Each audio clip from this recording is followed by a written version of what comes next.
Kas labiausiai lėmė tokį rezultatą? Dar prieš rungtynes tikėjimas, kad tikrai bus 3 taškai, nenusiteikimas, kitos priežastis. Viskas čia buvo nusiteikta, paprasčiausiai. Jie atsistojo visi gynybai ir niekaip negalėjom pramušti. Vartininkas gerai nusėmė. Visus, skaitykit, ir tai vieną įmušė. O pas juos puolime 2 atakos. Viena pradžioje buvo pirmo kėlinio, antrą kėlinio, kitos pirmą ataką vėl įvartis, bet vartininkas pasakė, kad mano nepaėmė, nu taip išėjo, būtų gynėjas išmušęs, manau, nieko nebūtų pasikeitę, bet nemanau, kad rezultatas būtų labai didelis, nes jie net ir 1-0 būdami net neėjo į puolimą.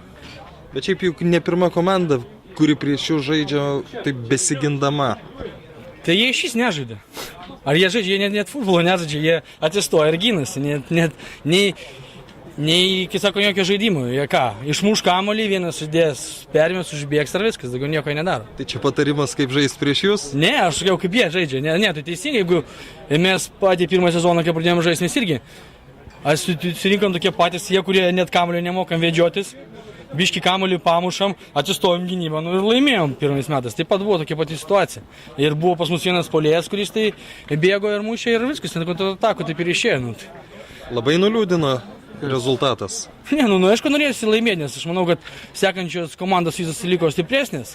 Bet jeigu jie, aišku, tokių autobusų 2 ar 3 stovės prieš kitas, neaišku, ar kiti dar jiems įmuš. Ar jie iš kitų komandų netims taškų.